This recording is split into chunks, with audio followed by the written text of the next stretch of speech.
بسم اللہ الرحمن الرحیم۔ اشباح والنظائر کے فن ثالث میں فوائد شتہ، ان میں آج جو فائدے کی بات ہے وہ کیا ہے؟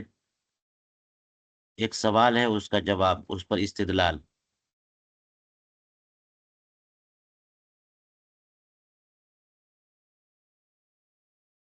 سوال کیا ہے؟ سئلت عن مدرسۃ بہا صفۃ، صفۃ نہیں، صفہ، صفہ چبوترے کو بولتے ہیں، لا یصلی فیہا احد ولا یدرس والقاضی جالس فیہا للحکم فہل لہ وضع الخزانۃ فیہا لحفظ المحاضر والسجلات لنفع العالم ام لا؟ سوال مجھ سے یہ کیا گیا ایک ایسے مدرسے کے بارے میں جہاں پر ایک چبوترا ہے کہ جس پہ کوئی نماز نہیں پڑھتا، کوئی درس نہیں دیتا، اس چبوترے پر قاضی بیٹھتا ہے، جالس فیہا اے جالس علیہا، للحکم، قاضی کس لیے بیٹھتا ہے؟ فیصلے کے لیے، لوگوں کے امور فیصل کرنے کے لیے۔ تو سوال مجھ سے یہ ہوا کہ کیا اس چبوترے پر خزانہ رکھنا درست ہے؟ خزانہ کا معنی کوئی باکس، صندوق، الماری، اس لیے رکھنا تاکہ محاذر و سجلات کو وہاں پر رکھ دیا جائے، وہ محفوظ رہیں، لنفع العالم، دنیا اس سے نفع اٹھائے بعد میں، ام لا، یا پھر ایسا کوئی اسٹوریج رکھنا وہاں پر درست نہیں ہے؟ یہ سوال ہوا۔ خزانہ یعنی کوئی باکس وہاں رکھ دیا جائے، یہ درست ہے یا نہیں؟ کس لیے رکھیں؟ لحفظ المحاضر والسجلات، محاضر تو جو قاضی گفت و شنید کے دوران، تزکیہ شہود کے دوران، مدعی مدعا علیہ سے استفسار کے دوران جو پروسیجر کورٹ کا چل رہا ہوتا ہے، اس پروسیجر کو بھی نوٹ کیا جاتا ہے، ٹھیک ہے نا؟ مدعی نے کیا دعویٰ کیا تھا، اس نے تنقیح کی نہیں کی، اور پھر اس پر کیا دلیل دی، کیا گواہی گزری، منکر نے کیسے انکار کیا یا اقرار کیا، کیا کیا۔ تو جو کورٹ پروسیجر پورا گزرتا ہے، اس کے پوائنٹس لکھے جاتے ہیں، وہ محاضر ہیں، اور سجلات جو فیصلہ رجسٹرڈ کر دیا گیا، وہ سارے امور فیصل کردہ، ان کو رجسٹرڈ کر لیا گیا، رجسٹر پہ جو ہے لکھ لیا گیا، تو وہ سارے دواوین اور سجلات اور محاضر، کورٹ کا پروسیجر جو کچھ تیار ہے، وہ وہیں پر لکھا جائے، کیونکہ بعد میں وہ ریکارڈ لینے آ سکتے ہیں کوئی، یا بعد میں آنے والے قاضی جو ہے ان کو ضرورت پڑ سکتی ہے کہ اس قسم کا سوال آیا کہ نہیں آیا، اور اگر اس طرح کا سوال آیا تھا تو کیا فیصلہ کیا ہوا تھا۔ گزشتہ فیصلوں کو دیکھ کر کے بھی قاضی کو آسانی ہوتی ہے اگلے امور میں فیصلہ کرنے کی، تو اس لیے محاضر و سجلات کو، کورٹ کے پورے پروسیجر کو اور فیصل کردہ امور کو رجسٹرڈ کیا جاتا ہے، اس کی کاپی ہے نا، اس کی بک، اس کو محفوظ کرتے، کہاں محفوظ کریں گے؟ کوئی نہ کوئی الماری ہوگی۔ تو یہی سوال مجھ سے ہوا کہ ایک مدرسہ ہے جہاں پر ایک چبوترا ہے، چبوترے پہ کوئی نماز نہیں پڑھتا، کوئی تدریس درس نہیں دیتا، وہاں پر اگر کوئی صندوق رکھے، صندوق رکھنے کا مسئلہ اسی لیے آیا کہ صندوق رکھیں گے تو وہ جگہ پھنس جائے گی، ہے نا، اس لیے مسئلہ ہے، ورنہ یہ کوئی مسئلہ بھی نہیں تھا کہ کورٹ پروسیجر یا قضا کے لیے جو ہے وہ قاضی بیٹھ گئے، وہاں پہ بیٹھ ہی رہے اس صفے پہ، اور مدعی مدعا علیہ آ رہے ہیں اور وہ اپنا رجسٹر لے کے گئے ہیں، اور سب کاروائی چل رہی ہے، نوٹ ہو رہی، اس دوران تو وہ پورا صفہ چبوترا بزی ہے اس پہ، کہ اس کے بارے میں تو کوئی مسئلہ ہی نہیں ہے۔ مسئلہ یہ ہے کہ مستقل ایک باکس رکھیں گے وہاں پہ تو اتنی جگہ گرے گی، یہ مسئلہ ہوتا ہے۔ تو مدرسے کا ایک چبوترا قاضی کے جو فیصلوں کو محفوظ کرنے کے لیے اس چبوترے پر کوئی باکس رکھتے ہیں جس سے جگہ گر جائے، ایسا کرنا کیسا ہے اور اس میں عالم کا نفع ہے. آپ عالم پڑھیے تو اس کا کوئی تعلق نہیں ہوتا عالم کا نفع. قاضی کا نفع ہے آنے والے قاضیوں کا. تو لوگوں کے نفع کے لیے وہاں پر باکس رکھ دینا یہ درست ہے کہ نہیں. تو یہ سوال ہوا فَأَجَبْتُ بِالْجَوَازِ، تو میں نے جواز کا فتویٰ دیا بالکل رکھ سکتے ہیں. وجہ یہ ہے کہ وہاں پر کوئی نماز تو نہیں پڑھ رہا ہے نا، اس چبوترے پہ کوئی نماز نہیں پڑھ رہا ہے، تو وہاں پر اگر الماری رکھ دیں گے، صندوق رکھ دیں گے تو جگہ گھرے گی، تو نقصان کس کا ہے؟ نماز پڑھ رہا ہوتا کوئی اور اس جگہ کو آپ پھنسا دیتے صندوق رکھ کر کے، تو نمازی کا نقصان ہوتا. کوئی درس دے رہا ہوتا ہے اور آپ جگہ کو پھنسا دیں گے الماری رکھ کر کے، تو درس کا نقصان ہوگا. وہ تو قاضی کے لیے، قاضی اپنے شان و شوکت کے ساتھ بیٹھتا ہے وہاں پہ، کورٹ کا پروسیجر چلتا ہے، وہ تو اسی کام کے لیے، اسی فائدے کے لیے. تو اس لیے میں نے جواز کا فتویٰ دیا. لیکن یہ جواز کا جو فتویٰ کہاں سے اخذ کیا میں نے؟ فقہائے کرام کے قول ہی سے، اخذم من قولہم، ان کے اس قول سے میں نے اخذ کیا.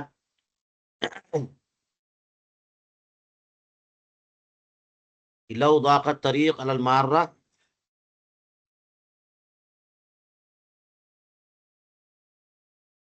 والمسجد واسع فلہم ان یوسعوا الطریق من المسجد. یہ ایک مسئلہ ہے.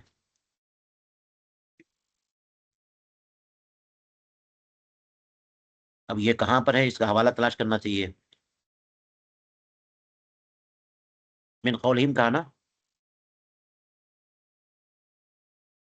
فقہائے کرام کے اس ارشاد سے کہ اگر گزرنے والوں پر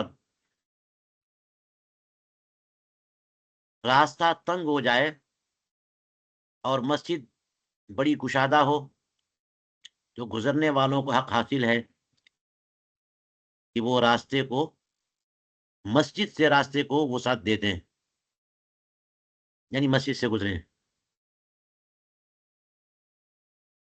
ٹھیک ہے، یہ جزیہ بالکل صحیح ہے. یہ راستہ گزرنے والوں کے لیے تنگ، مسجد وسیع،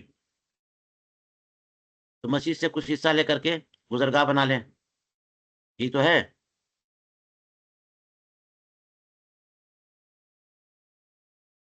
تھوڑی بات ہم اس پہ کرتے ہیں آگے. دیکھو ومن قولہم، ایک اور مسئلہ فقہائے کرام کا، لو وضع اثاث بیتہ ومتاعہ فی المسجد للخوف الفتنة العامة جاز ولو کان الحبوب. اس جزیے سے بھی، فقہائے کرام کے اس جزیے سے بھی میں نے اخذ کیا کہ کوئی شخص اگر اپنے گھر کا اثاثہ اور برتنے کا سامان مسجد میں لے جا کر رکھ دے فتنہ عامہ کے دوران، خوف اور دہشت کی وجہ سے، تو جائز ہے. لٹیرے آ گئے، کوئی ہمارے پیچھے پڑ گیا ہے، گھر کا دروازہ ٹوٹ گیا ہے، کوئی ایسا مسئلہ ہو گیا، عام فتنہ ہو گیا، گھر میں رکھیں گے تو لوٹ لے جائیں گے، مسجد میں سب لوگ آتے، ہمت نہیں ہوگی. تو اپنے گھر کا اثاثہ تو وہ ہے، فرنیچر ہے، رہنے سہنے کا سامان، بہت ساری چیزیں، اور متاع، برتنے کا سامان، غلہ لے کر رکھ دیا، کپڑے رکھ دیے، فتنہ عامہ کے دوران دہشت کی وجہ سے تو جائز ہے. ولو کان الحبوب، اگرچہ یہ غلہ ہی کیوں نہ ہو، غلہ بھی مسجد میں لے جا کر رکھنے کی اجازت ہے. تو یہ جزیہ کیا بتا رہا ہے؟ مسجد کی جگہ بھی پھنسے گی نا، لیکن یہاں پر ضرر کی وجہ سے، ضرر سے بچنے کی وجہ سے، بلا وجہ میں کسی کو مسجد کی جگہ پھنسانے کی اجازت نہیں ہے. فتنہ عامہ میں ضرر سے بچنے کی وجہ سے اپنا سامان کوئی لے جا کے مسجد میں رکھ دیتا ہے اور وہاں تحفظ کا یقین ہو تو جائز ہے. جی. ومن قولہم، اور تیسرا قول فقہا کا، بأن القضاء فی الجامع اولی، کہ فیصلہ کرنا اور قضا جامع مسجد میں زیادہ بہتر ہے. ایسی جگہ میں جہاں سب لوگ جمع ہوتے ہو، قاضی تو اپنے گھر میں بھی فیصلہ کر سکتا ہے، لیکن جامع مسجد میں فیصلہ کرنا یہ افضل ہے. تو یہ دوسرا جزیہ تھا، لو وضع اساس بیتی ومتاع فی المسجد الخوف فی الفتنة العامة جاز ولو کان الحبوب. تیسرا قول کیا تھا؟ بأن القضاء فی الجامع اولی. تینوں جزیات ملا کر کے میں نے استفادہ کرتے ہوئے یہ مسئلہ حل کیا کہ ہاں، مدرسے یا مسجد میں کوئی چبوترا ہو جس پہ نماز نہ ہوتی ہو، درس نہ ہوتا ہو، اور وہاں قاضی فیصل کرنے کے لیے بیٹھتا ہو، تو وہاں پر کوئی الماری رکھ دی جائے، صندوق رکھ دیا جائے جس میں سارا رجسٹر اور ریکارڈ رکھا جائے، اور اس سے لوگوں کا فائدہ ہو، کوئی حرج نہیں ہے، جائز، نفع عام کے لیے فائدہ ہو اور کسی چیز کا نقصان نہ ہو، نہ نمازیوں کا نقصان، نہ درس کا نقصان۔ چلیے، اچھا، یہ جو پہلا جزیہ تھا میں نے کہا اس پہ ہم بات کریں گے، لو ضاقت طریق علی المارۃ والمسجد واسع، ایک اس کے برعکس، آپ غور کریے، تو یہ تو بالکل یقینی ہے، یہ جزیہ سری موجود ہے، اور یہ مسئلہ بالکل واضح ہے کہ مسجد اگر تنگ ہو گئی، راستہ بڑا وسیع ہے، الٹا یہاں کیا ہے کہ راستہ تنگ ہے، مسجد وسیع ہے، تو بتایا کہ مسجد کا کچھ حصہ راستے میں لے لینا، اس کا برعکس کیا میں نے بتایا، راستہ کشادہ مسجد تنگ، وہاں پہ بھی جزیہ موجود ہے کہ جائز ہے کہ راستے سے جو عام لوگوں کے فائدے کے لیے راستہ ہے، کسی کی ملک نہیں ہے، تو اس سے لے کر کے مسجد میں اضافہ کر دیا جائے، اور اسی طرح سے مسجد تنگ ہے اور اس کے اگل بغل کسی کا گھر ہے، کسی کی ملک ہے، راستہ نہیں بلکہ ملک ہے، اور مسجد تنگ ہو رہی ہے، تو جائز ہے کہ بغل والے کا مکان، اس کی زمین جبرن خریدی جائے، لی جائے، اور اس کو اس کا معاوضہ دیا جائے اور مسجد میں شامل کر لی جائے، کیونکہ مسجد تنگ ہو گئی ہے، ضرورت ہے، بغل والا اس کو دے دینا چاہیے، نہیں دے رہا ہے تو لے کر کے شامل کیا جائے، لیکن جبرن کا مطلب یہ نہیں ہے کہ ظلمن،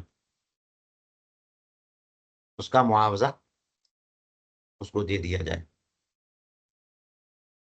بات سمجھ میں آئی؟ یہ ہے، یہاں کیا ہے معاملہ، یہاں اس کا الٹ ہے، کہ اگر راستہ تنگ ہو گیا، مسجد وسیع ہے، تو حق ہے نمازیوں اور ہاں گزر لوگوں کو، راستہ چلنے والوں کو، راہگیروں کو حق حاصل ہے کہ وہ کچھ حصہ مسجد کا لے کر کے راستے میں شامل کریں، لیکن یہاں میں اس کی تشریح یوں کرنا چاہوں گا کہ فَلَهُمْ أَنْ يُوَسِّعُوا الطَّرِيقَ مِنَ الْمَسْجِدِ، کہ راہگیروں کو جو اجازت ہے وہ یہ اجازت نہیں ہے کہ مسجد کا اتنا حصہ لے کر کے راستے میں شامل کر لیں، بلکہ ان کو یہ حق حاصل ہے کہ مسجد میں اگر ایک طرف سے راستہ ہے، دوسری طرف سے بھی راستہ ہے، تو مسجد کو گزرگاہ بنا لیں، یعنی اس میں سے چلے جائیں۔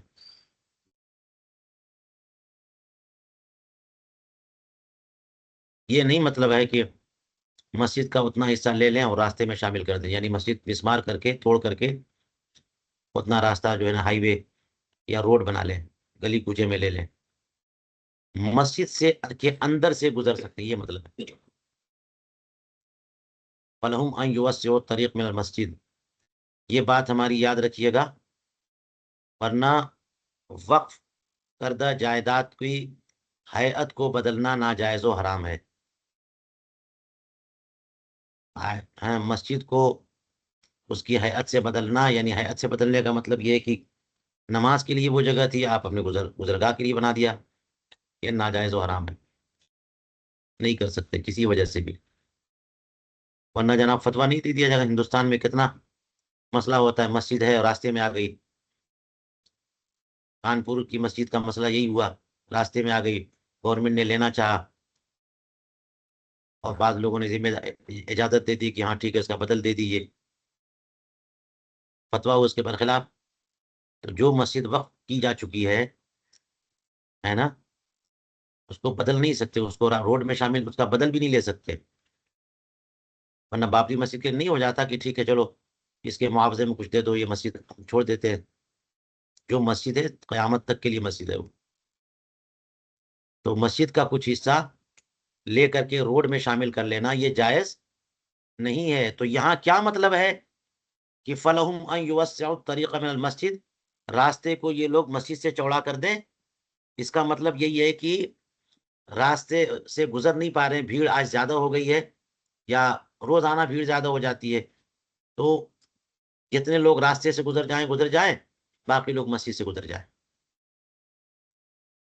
جیسے کہ اس سے پہلے ایک جزیہ گزرا ہے کہ مسجد کا حکم آیا تھا نا، احکام المسجد، اسی تیسرے فن ثالث میں، احکام مسجد، احکام جمعہ کے آگے پیچھے، اس میں بتایا تھا کہ مسجد کو گزرگاہ بنانا جائز نہیں ہے۔ یہ بھی بتایا تھا کہ اس کے دو دروازے، ایک طرف سے جانے کا اور دوسری طرف سے نکلنے کا، تب بھی جائز نہیں ہے کہ کوئی اس دروازے سے داخل ہو، اس دروازے سے نکل جائے، اور اگر وہ کوئی داخل ہوا تو وہ واپس اسی دروازے سے واپس آئے، باہر سے جائے، یہ نہیں کہ اندر داخل ہو گیا تو آگے ادھر جائے۔ تو مسجد کے دو دروازے ہوں، ایک سے داخل ہو جائے، دوسرے سے نکل جائے، یہ جائز نہیں ہے۔ ہاں اس صورتحال میں جائز ہے کہ راستہ جو ہے کیا ہو گیا ہے، تنگ ہو گیا ہے، تو مسجد کا جو ایریا ہے، مسجد کی نماز کی جگہ ہے، وہاں سے اگر کوئی گزر کر کے یہ جو ہے ضرر سے بچ سکتا ہے تو یہ کر لے، اس کی اجازت ہے، یہ مطلب ہے۔ چلیے، تو یہ تو کچھ توضیحات تھی۔ یہ بھی مسئلہ کہ اگر اپنے گھر کا اثاثہ اور سامان مسجد میں فتنہ عامہ میں خوف کی وجہ سے رکھ دیا تو یہ بھی جائز ہے، غلہ ہی کیوں نہ صحیح، حفاظت ہے، حفاظت کے لیے رکھا، مقصد ہے۔ چلیے، تو اس کا مطلب یہ ہوا کہ قاضی امور قضا انجام دے جامع مسجد میں، تو مدرسے کا کوئی چبوترا ہے وہیں پر انجام دے رہا ہے قاضی امور قضا، تو ٹھیک تو ہے، اور اس چبوترے پر کوئی سامان صندوق رکھ دیا جائے جس میں سارا رجسٹر اور ریکارڈ موجود رہے، اس میں بھی فائدہ ہے اور نقصان کچھ نہیں ہے، کیونکہ وہاں کوئی نماز نہیں پڑھتا ہے، کوئی درس نہیں دیتا ہے، قاضی صاحب ہی آ کر کے بیٹھتے ہیں، وہی فیصلہ کرتے ہیں، وہی اپنا کام کرتے ہیں، تو آنے والے قاضی کے لیے بھی فائدہ ہوگا کہ سارا ریکارڈ اسے مل جائے گا۔ چلیے، وقالو، فقہائے کرام نے یہ بھی فرمایا، للناظر ان یؤجر فناءہ للتجار لیتجروا فیہ لمصلحۃ المسجد۔ کیا فرمایا؟ یہ بھی کہ ناظر جو وقف کی جائیداد کا نگراں ہے، وہ مسجد کے یعنی فنائے مسجد کو اجارے پہ دے سکتا ہے تاجروں کو، تاکہ اس میں وہ لوگ اس جگہ پہ وہ تجارت کرے مسجد کے فائدے کے لیے۔ وَلَهُ وَضْعُ السَّرِيرِ بِالْإِجَارَةِ فِي فَنَائِهِ، اور وہی مسجد کا جو ناظر ہے، متولی ہے، وہ فنائے مسجد میں تخت رکھنے کی اجازت دے سکتا ہے، اجارے پر، اجارے پر تخت رکھوا سکتا ہے، وہی مسجد کے فائدے کے لیے۔ یہ دو جزیہ بھی دیکھ لیجئے۔ مسجد کا جو ٹرسٹی ہے، ذمہ دار ہیں، متولی ہیں، ان لوگوں کا کام یہ ہے کہ مسجد کے فائدے کے لیے تصرفات کیا کریں، اور وقف یا مسجد کے جو مقاصد ہے وہ اس میں کوئی تبدیلی نہ ہو۔ تو اصل مسجد، صحن مسجد کو وہ لوگ کرائے پہ نہیں دے سکتے، وہ نماز کی جگہ ہے۔ یہ فنائے مسجد کی بات ہو رہی ہے، مسجد الگ ہے، فنائے مسجد الگ ہے نا۔ فنائے مسجد کا حکم مسجد کا ہوتا ہے اقتدا کے مسئلے میں، چند مسائل میں، ہر مسئلے میں فنائے مسجد کا حکم مسجد کا نہیں ہے، لہٰذا وہ خارج مسجد ہے بہت سارے معاملات میں، اور مصلحت کے لیے وہ جگہ ہے، وضو کریں گے، استنجا کریں گے لوگ، جوتا اتاریں گے، سامان رکھیں گے، مسجد کا کام کی ضرورت کے سامان، تو کوئی بھی ایسا کام جو لوگوں کے فائدے کا ہے، خاص طور سے مسجد کے فائدے کا ہے، تو فنائے مسجد کو استعمال کیا جا سکتا ہے۔ لہٰذا اب کیا ہوا کہ جمعے کے دن لوگ بہت آتے ہیں، فنائے مسجد بہت بڑا ہے، اور وہاں پر اگر تھوڑی سی جگہ فنائے مسجد سے تاجروں کو دے دیں تو جمعے کے دن جو نماز پڑھ کر کے گزریں گے وہ لوگ کچھ خریدیں گے، اور اس سے تاجروں کا فائدہ ہوگا، لیکن کرایہ مسجد کو بھی جائے گا۔ جیسے مسجد میں دکانیں بنا دی جاتی ہیں مسجد کے فائدے کے لیے، ٹھیک ہے، کیونکہ اس میں نمازیوں کا کوئی نقصان نہیں ہے، نماز کی جگہ کو نہیں گھیر رہے، فنا مسجد کو گھیر رہے ہیں، اور وہ بھی تھوڑی دیر کے لیے یا تھوڑے وقت کے لیے، اور فائدہ مسجد کا ہے۔ اسی طرح سے بتا دیا فنا مسجد میں کسی کو تخت رکھنے کے لیے دے دیا اجارے پہ، یہ بھی ٹھیک ہے، فائدہ مسجد کا ہوگا۔ ولا شک ان هذه الصفة من الفناء وحفظ السجلات من النفع العام، جب یہ نفع عام کے لیے اس قسم کے تصرفات جائز ہیں تو بے شک ہاں یہ جو صفہ ہے، چبوترا جو مدرسے یا مسجد کے چبوترے کی بات ہو رہی ہے، یہ بھی تو فنا سے ہے، یہاں تو مدرسے میں درس نہیں ہو رہا ہے اس پہ، مسجد میں اس پہ نماز نہیں ہو رہی ہے، تو فنا مسجد یا فنا مدرسہ کے درجے میں ہوا صفہ۔ اور کہتے ہیں وہ حفظ السجلات من النفع العام، دوسری طرف یہ بھی دیکھ لیجئے کہ یہ سجلات کو محفوظ رکھنا، یہ جو پورا دیوان ہے، نوٹ بک ہے، سارا رجسٹر، سارا ریکارڈ محفوظ رکھنا، اس میں لوگوں کا فائدہ نہیں ہے۔ ہر آنے والا قاضی اور لوگ جو اس معاملے میں مدعی مدعا علیہ بنا کریں گے، ان کو ریکارڈ کی بھی ضرورت ہوگی، یا پرانا فیصلہ ہے بعد میں ان کو فیصلے کی کاپی چاہیے ہے، تو اس میں نفع عام ہے، حفظ سجلات میں نفع عام ہے، اور صفہ جو ہے فنا کے درجے میں ہے، لہٰذا ہم نے اس کے جواز کا فتویٰ دیا۔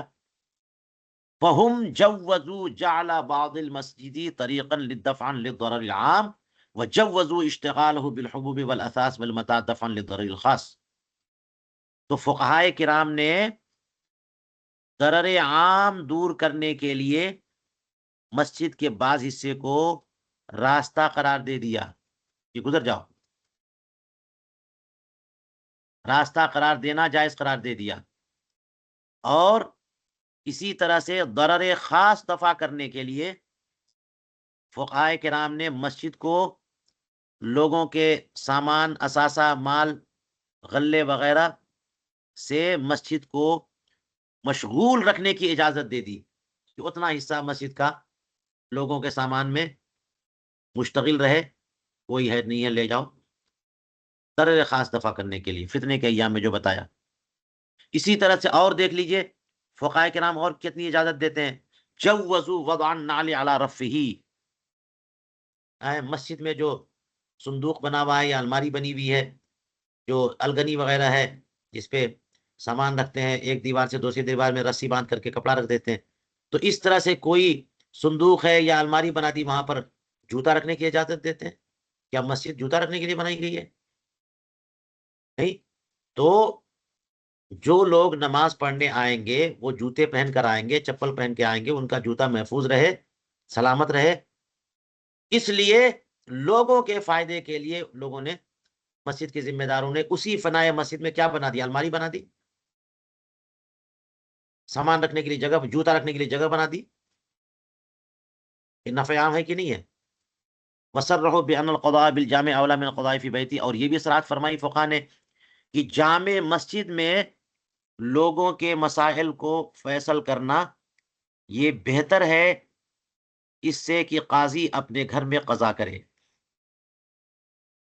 جامع میں کرے گا تو سارے لوگ گواہ بنیں گے، سب لوگ دیکھ سکیں گے، ہے نا۔ وَصَرَّحُوا، اور یہ بھی فقہا نے صراحت فرمائی کہ بِأَنَّ الْقَاضِي يَضَعُ قِمْطَرَهُ عَنْ يَمِينِهِ إِذَا جَلَسَ فِيهِ الْقَضَاء، کہ قاضی جو ہے وہ اپنا قمطر یعنی اپنا بستہ، اپنا ٹوکرا، اپنی کاپیاں جو ہیں جو لے کے آتا رجسٹر، وہ لے کے آنا جانا تو کرتے ہیں، بستہ جو ہے، قاضی جو ہے اپنا تھیلا اپنی داہنی طرف رکھتا ہے جب فیصلے کے لیے بیٹھتا ہے، تو قاضی اپنا پورا تھیلا رکھے ہوئے ہے، تو اتنی دیر کے لیے رکھا کہ نہیں رکھا وہاں پہ؟ تو وہی تو ہم کہہ رہے ہیں کہ رکھنے سے فائدہ ہے، تو مستقل اگر رکھ دیا جائے تو بعد والوں کا بھی فائدہ ہوگا۔ وَهُوَ مَا فِيهِ السِّجِلَّاتُ، یہ قمطر کون چیز ہے؟ ہوا ضمیر اسی کی طرف راجع ہے، قمطر یہ وہ ہاں باکس ہے، وہ چیز ہے جس میں سجلات اور محاضر اور وثائق رکھے ہوتے ہیں، ریکارڈ کی کاپیاں ہیں، جو کچھ قضا کے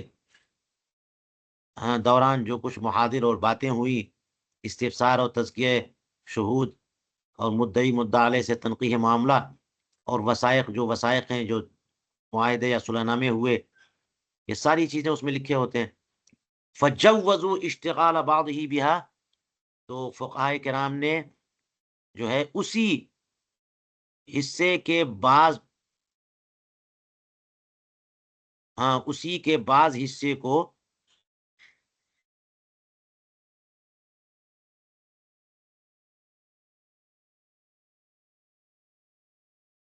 اس کے ساتھ مشتغل رکھنے کو جائز قرار دیا۔ کہہ رہے ہیں نا کہ قاضی اپنا بستہ، اپنا جو ہے وہ تھیلا وہاں رکھ سکتا ہے، تو کیسے صفہ کے بعض حصے کو جو ہے نا اسے پھنسانے کی اجازت دی تھی؟ نفع ہے، فائدہ ہے۔ فیضا کثرت و تعذر حملها کل یوم من بیت القاضی الی الجامع دعت الضرورت الی حفظها به، تو یہ تو وقتی طور پر جب قاضی آتے ہیں تو اپنا پلندہ لے کر کے آتے ہیں، اپنا تھیلا لے کے آتے ہیں، 2-4 گھنٹہ 6 گھنٹہ جو کورٹ کا اور قضا کا معاملہ چلا، اتنی دیر تک وہ جگہ ان کے بستے سے پھنسی رہتی ہے کہ نہیں رہتی ہے؟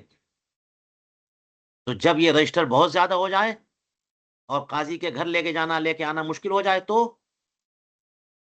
فیضا کا صورت، جب یہ محاذر و سجلات بہت ہو جائے، اتنے ہو جائے کہ ان کا روزانہ قاضی کے گھر سے یہاں لانا اور یہاں سے وہاں لے جانا یہ مشکل ہو جائے، دعت ضرورت و الی حفظها به، تو ضرورت اس بات کی داعی ہوگی کہ ان ساری چیزوں کو یہیں پر جامع میں ہی محفوظ رکھا جائے۔ اسی کا تو میں نے فتویٰ دیا کہ ٹھیک ہے صندوق بنا لو۔ ایک مسئلے کی اتنی تفصیل کی ہے انہوں نے، پورا تجزیہ اور پورا جو قیاس کیا ہے، جو استدلال کیا ہے، الحاق سے کام لیا ہے نا؟ قیاس تو خیر منصب نہیں ہے، وہ مجتہدین کا منصب ہے۔ یہ الحاق جو ہے وہ مجتہدین کے ساتھ خاص نہیں ہے، جو مسائل فقہائے کرام نے بیان کی انہیں سے ملک قرار دے دیا۔ چلیے یہ بات مکمل ہو گئی، اب آگے آئیے، فائدہ۔ معنی قولہم الاشبہ انہ، معنی قولہم الاشبہ انہ اشبہ بالمنصوص روایتا والراجح درایتا فیکون الفتوی علیہ کذا فی قضاء البزازیہ۔ فقہائے کرام جب الاشبہ کہتے ہیں، وہ الاشبہ، یہ کہہ دیتے ہیں هو الاشبہ، اسی پر استدلال کرتے ہوئے یا وجہ بتاتے ہوئے کہتے ہیں وہ الاشبہ، تو یہ اشبہ کا مطلب کیا ہے؟ تو فرماتے ہیں کہ فقہائے کرام کا اشبہ کہنے کا مطلب یہ ہے کہ یہ جو قول ہے یا یہ جو مسئلہ ہے، روایت کے اعتبار سے منصوص سے زیادہ مشابہت رکھتا ہے، اور درایتاً راجح بھی یہی ہے۔ جو مسئلہ منصوص ہے اس سے مشابہ زیادہ ہے یہ، اور درایت کے اعتبار سے راجح زیادہ ہے، یہ راجح ہے، یہ مطلب ہوتا ہے۔ یعنی اس کا مطلب یہ ہے کہ یہ ترجیح کے الفاظ میں سے ایک لفظ ہے، اور مفتہ بھی قول ہونے کی یہ علامت ہے۔ تو جب کسی قول کو کہتے ہیں وہ الاشباہ، تو اس کا مطلب فتویٰ اسی پہ دیا جائے۔ اس کی تفصیل مزید آپ لوگ دیکھ لیجئے علامہ حموی کے حاشیے میں۔ تو جب الاشبہ کا مطلب یہ ہوتا ہے کہ منصوص سے زیادہ قریب ہے، مشابہ ہے اور درایتاً راجح ہے، تو فتویٰ اسی پر ہوگا۔ قضا فی قضاء البزازیہ، فتاوی بزازیہ کی کتاب القضاء میں ایسا ہی لکھا ہے۔ چلیے تھوڑا سا اور پڑھتے ہیں۔ فائدہ، اذا بطل الشیء بطل ما فی ضمنہ، یہ بھی تو فائدہ ہے مگر قاعدہ کی طرح لگ رہا ہے۔ یہ فائدہ جو ہے وہ کس شکل میں ہے؟ لگتا ہے کہ قاعدہ ہے کہ جب کوئی شے باطل ہوتی ہے تو اس کے ضمن میں جو کچھ ہوتا ہے وہ بھی باطل۔ جب کوئی شے، جیسے کہتے ہیں اذا ثبت الشیء ثبت بجمیع لوازمہ، کہ جب کوئی چیز ثابت ہوتی ہے تو اپنے تمام لوازم کے ساتھ ثابت ہوتی ہے۔ جیسے سورج نکلا تو روشنی ہوگی، گرمی ہوگی، سب کچھ ہوگا۔ تو اسی طرح سے اس کا عکس بھی ہے کہ جب کوئی شے باطل ہوتی ہے تو اس کے ضمن میں جو کچھ ہے وہ سب باطل ہو جاتا ہے۔ لہذا جب یہ ثابت ہو گیا کہ جو مکان تمہارے کنٹرول میں ہے وہ تمہاری ملک ہے ہی نہیں، وہ زید کی ملک ہے، تو پھر تمہارا نفع اٹھانا بھی درست ہوا، تمہارا اجارے پہ دینا بھی غلط نفع اٹھانا بھی غلط ہوا، اجارے پہ دینا بھی غلط ہوا، بیچنا بھی غلط ہوا، شفعہ کا مطالبہ کرنا بھی غلط ہوا. جو چیز اس کے ضمن میں آپ کرتے جائیں گے وہ سب باطل ہے. اذا بطل الشیء بطل ما فی ضمنہ، وہو معنی قولہم، یہی ہے مطلب فقہائے کرام کے اس قول کا کہ اذا بطل المتضمن بطل المتضمن. پہلا متضمن جو ہے میم کے کسرے کے ساتھ، اور دوسرا والا میم کے فتحے کے ساتھ. جب متضمن باطل ہو تو متضمن بھی باطل ہوتا ہے. جی، اسی لیے ہم لوگ کہتے ہیں کہ امام کی نماز جب باطل ہو جائے تو مقتدی کی نماز بھی باطل ہو جائے گی. اور لوگوں کی طرح نہیں جو کہتے ہیں کہ متضمن امام جو ہے مقتدیوں کی نماز کا متحمل نہیں ہے. ہمارے یہاں امام مقتدیوں کی نماز کا متحمل ہے. تو امام اگر وہابی دیوبندی ہے تو مقتدی میں سے کسی کی نماز صحیح نہیں ہوگی. امام اگر بے وضو ہے تو اس کی نماز فاسد تو سب کی فاسد. امام نے نماز کے دوران کوئی مفسد کام کر دیا تو نماز فاسد تو سب کی فاسد. ٹھیک ہے، چاہے پیچھے جو لوگ نماز پڑھ رہے کتنے ہی مخلص تو نہ ہو اور کتنی ہی انہماک کے ساتھ اور اخلاص کے ساتھ نماز کیوں نہ پڑھتے ہیں، سب کی نماز باطل ہو جائے گی. کیونکہ جب متضمن باطل ہے تو متضمن بھی باطل ہے. چلیے اب اس کے چند جزیات دیکھ لیجئے. قالو، فقہ فرماتے ہیں لو ابرأہ او اقر لہ ضمن عقد فاسد فسد الابراء.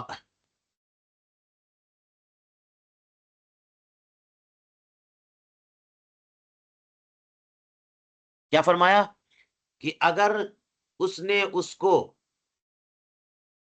کس نے کس کو، یہ سب صیغے اسی طرح چلتے ہیں اور آپ سمجھا کیجئے. زید نے بکر کو کہہ لیجئے اگر اس نے کسی کو بری کر دیا عقد فاسد کے ضمن میں، یا اس نے عقد فاسد کے ضمن میں اس کے لیے کچھ اقرار کر لیا تو فسد الابراء، تو ابراء فاسد ہو جائے گا.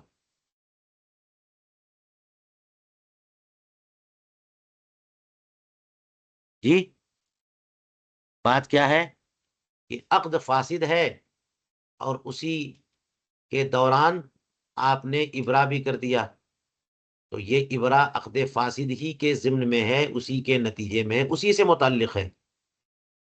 تو جب عقد فاسد تو ابراء بھی فاسد.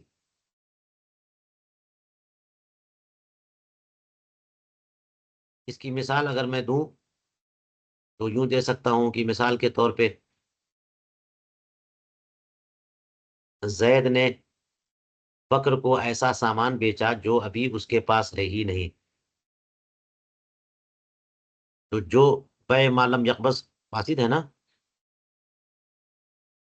جو سامان اس کے پاس ہے ہی نہیں بیچ دیا تو بیع فاسد ہے، یہ سوچ کر کے کہ میں خرید کر کے دے دوں گا اس کو، بیع فاسد ہے. اب وہ سامان بیچا تھا اس نے 100 روپے میں زید نے بکر کو، اور اب اسی کے اس میں کہہ دیا اس نے کہ ٹھیک ہے 100 روپیہ تم دو، اور یا پھر یہ کہ جو میرا 100 روپیہ تمہارے اوپر پہلے سے باقی ہے، یا 150 روپیہ پہلے سے باقی ہے، تو میں چھوڑو اس کو معاف کر دو، معاف کرتا ہوں. 100 روپیہ اس کا ریٹ ہوا اور میرے تمہارے اوپر کتنے باقی ہیں؟ 150 روپے. تو 100 اور 100 میں مقاصہ کر لو، برابر ہو گیا 50 روپیہ جو ہے وہ میں معاف کرتا ہوں. یہ سامان لے لو اور چلو، میں نے تم کو 50 سے بری کر دیا. تو یہ جو ابراء ہے یہ کس کے ضمن میں ہو رہا ہے؟ بیع فاسد، عقد فاسد کے ضمن میں ہو رہا ہے، کیونکہ اس نے ایک سامان بیچا ہے جو ابھی اس کے قبضے میں ہے ہی نہیں، تو یہ عقد فاسد ہے. اور اسی کے ضمن میں کہہ دیا کہ وہ 50 جو باقی بچتے ہیں وہ بھی میں نے تم کو معاف کیا، تو وہ معافی نہیں ہوگی. یہ عقد فاسد ہے، یہ عقد ختم کرو، وہ 150 جیسا تھا ویسے ہی رہ جائے گا. یہ بات سمجھ میں آئی؟ لو ابرأہ ضمن عقد فاسد فسد الابراء، اگر اس نے اسے عقد فاسد کے ضمن میں بری کر دیا تو ابراء فاسد ہے، کیونکہ جب متضمن فاسد ہے تو متضمن بھی فاسد ہو گیا. جب شے باطل ہوتی ہے تو معافی ضمن ہی بھی باطل ہو جاتا ہے. یہاں پہ لو ابرأہ کا جواب تو دیا اور اقرہ لہو کا جواب نہیں دیا انہوں نے. دو بات ہے نا اس میں، کہ عقد فاسد کے ضمن میں اسے بری کیا تو ابراء فاسد، اور عقد فاسد کے ضمن میں اس کے لیے اقرار کیا تو یہاں ہونا چاہیے تھا نا اقرار بھی فاسد. یہاں تو نہیں ہے کچھ. سمجھ لیجئے کہ یہ اگرچہ جزیے میں صرف ابراء فاسد لکھا ہے، مگر جو بات چل رہی ہے وہ یہ ہے کہ جب متضمن باطل ہے تو متضمن بھی باطل، اور اقرار بھی اس کے ضمن میں ہے، تو جب ابراء ضمن میں ہو کر کے فاسد ہے تو اقرار بھی ضمن میں ہو کر کے فاسد ہے. جیسے اسی عقد فاسد میں کہ بیع ما لم یقبض کیا تھا زید نے بکر کو، تو بکر نے کہا کہ 100 روپے میرے ذمہ واجب الادا ہیں اس سامان کے، چلو 100 روپے میں اور دیتا ہوں، 100 روپے تمہارے اور ہے میرے ذمہ. اسی ضمن میں اقرار کیا تو اقرار بھی فاسد ہو جائے گا. یہاں یہ نہیں ہو سکتا کسی نسخے میں ہو، واللہ عالم. کما فی البزازیہ، جیسا کہ فتاوی بزازیہ میں ہے. وقالو، اور فقہاء کرام کیا فرماتے ہیں اسی پہ چند جزیات دیکھیے. الطاعات ضمن عقد فاسد او باطل لا ينعقد به البيع کما فی الخلاصہ. فرمایا کہ عقد فاسد کے ضمن میں طاعتی یا عقد باطل کے ضمن میں طاعتی یہ منعقد نہیں ہو. لا ينعقد به البيع، بیع اس سے منعقد نہیں ہوگا، بیع اس سے منعقد نہیں ہوگی. عقد فاسد یا عقد باطل کے ضمن میں اگر طاعتی ہے تو اس سے بیع منعقد نہیں ہوگی، جیسا کہ خلاصۃ الفتاوی میں ہے. اس کا کیا مطلب ہے؟ طاعتی تو پتہ ہے نا کہ لین دین کر لیا. ایک تو یہ کہ زبان سے ایجاب و قبول کرتے ہیں بیع میں، کہ میں نے یہ سامان تم کو اتنے میں بیچا، اس نے کہا میں نے اتنے میں خریدا، ایجاب و قبول ہو گیا، بیع منعقد ہو گئی. دوسری چیز یہ ہوتی ہے کہ زبان سے نہیں بلکہ اس نے ہاتھ سے بڑھا کے دے دیا، اس نے اٹھا کے لے لیا اور پیسے رکھ دیے، اس نے پیسے اٹھا لیے، زبان سے کسی نے ایک جملہ بھی نہیں بولا، تو یہ بیع طاعتی کہتے ہیں. لین دین ہو گیا تو طاعتی سے بھی بیع ہو جاتی ہے. اور آپ جاتے ہیں دکان میں، ہر مال اتنے میں، ہر مال اتنے میں ہے، وہاں لگا ہوتا کوئی سودا بازی اور مول بھاؤ کرنے کی ضرورت نہیں پیش آتی، تو سامان اٹھایا، پیسہ دیا، چل. نہ ایک جملہ اس نے کہا، نہ ایک جملہ اس نے کہا، سب ہو گیا. تو طاعتی سے بیع منعقد ہوتی ہے کہ نہیں ہوتی ہے؟ ہوتی ہے. لیکن عقد فاسد کے ضمن میں طاعتی اگر کریں گے تو اس سے بیع منعقد نہیں ہوگی.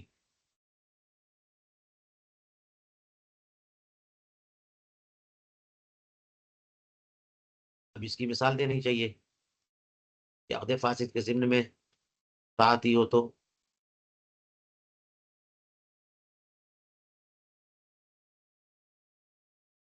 جی.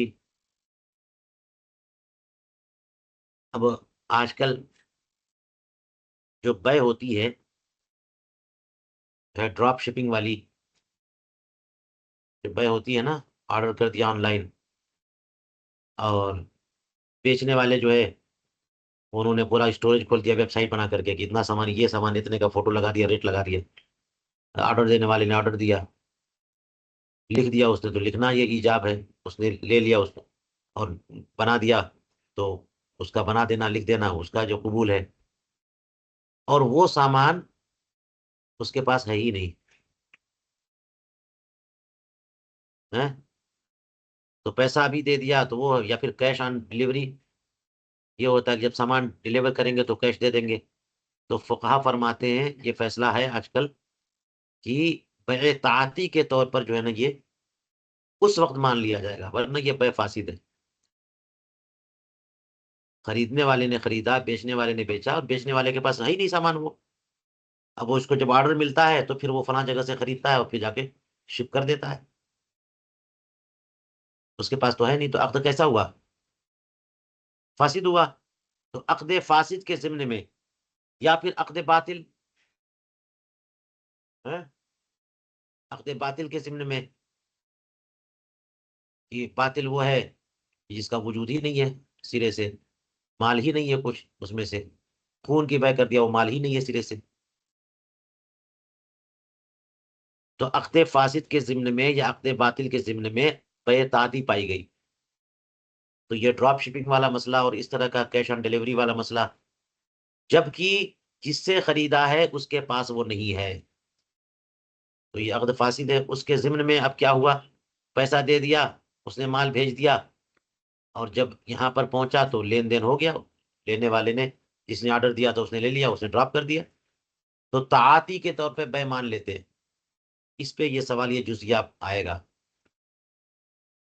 یہاں پر تو یہ کہا فقہائے کرام نے کہ عقد فاسد یا عقد باطل کے ضمن میں جو تعاطی ہو رہی ہے اس سے بے منعقد نہیں ہوتی. وجہ وہی ہے کہ یہ ضمناً یہ ثابت ہے. اگر عقد نہ کیے ہوتے، جی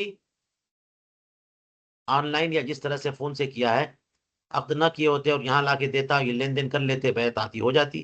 لیکن عقد فاسد کے ضمن میں جو تعاطی ہے اس سے بے منعقد نہیں ہو، کما فی الخلاصہ. وقالو، اور فقہ فرماتے لو قال بعتک دمی بألف فقتلہ وجب القصاص کما فی خزانۃ المفتیین. فقہ نے فرمایا کہ اگر یہ کہہ دے کہ میں نے تم کو اپنا خون 1000 میں بیچا، اپنا خون یعنی اپنی جان، میں نے اپنے آپ کو یا اپنی جان کو تمہیں 1000 میں بیچ دیا، اور 1000 میں بیچ دیا کا مطلب مجھے قتل کرو، 1000 لے جاؤ. فقتلہ، تو اس نے کیا کیا؟ اسے کہتے ہیں وجب القصاص، پھر بھی قصاص واجب ہوگا. حالانکہ اس بے کے ضمن میں اجازت ہو رہی ہے. جب اس نے کہا کہ میں نے اپنا خون 1000 میں بیچا، تو بیچنا ایک عقد ہے، اور یہ عقد باطل ہے کہ کوئی بندہ اپنا خون نہیں بیچ سکتا، خون مال نہیں ہے.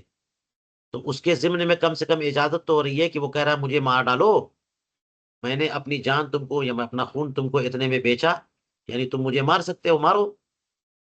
تو اجازت تو ہوئی. اور جب کوئی مقتول اپنے قاتل کو اپنی جان مارنے کی اجازت دے دے اور تب قاتل مارے تو قصاص واجب نہیں ہوتا.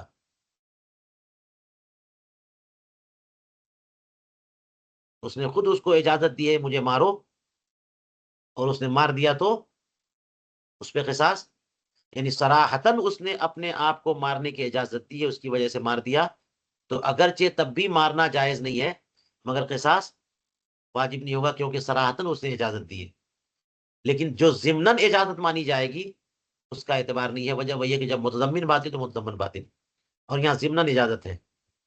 یہاں پر صراحتاً یہ نہیں کہا کہ مار ڈالو، بلکہ صراحتاً کیا بولا ہے؟ میں اپنا خون تم کو 1000 میں یہ بے کیا ہے اس نے. اس کے ضمن میں اجازت ہو رہی ہے کہ اس کا مطلب تم مجھے مار ڈالو.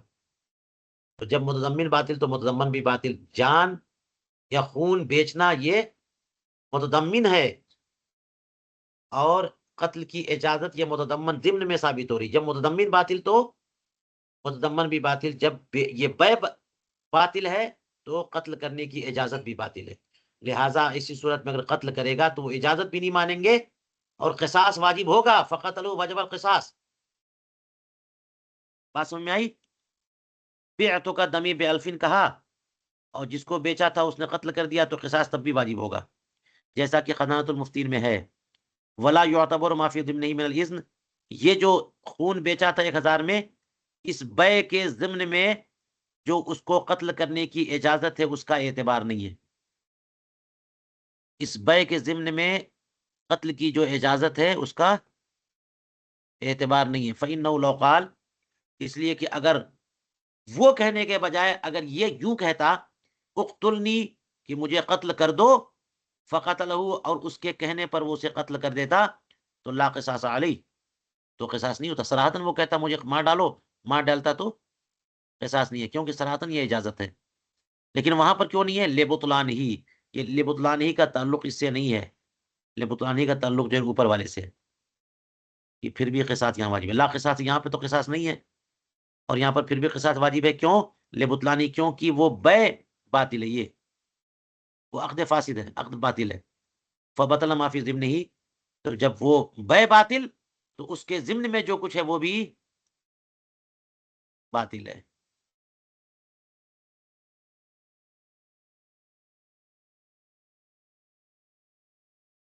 ٹھیک ہے.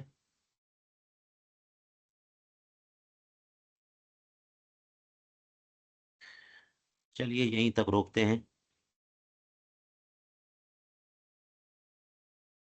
اور اس کے بعد انشاءاللہ کل، اور کل یہ انشاءاللہ یہ کتاب فن ثالث مکمل ہو جائے، توقع ہے.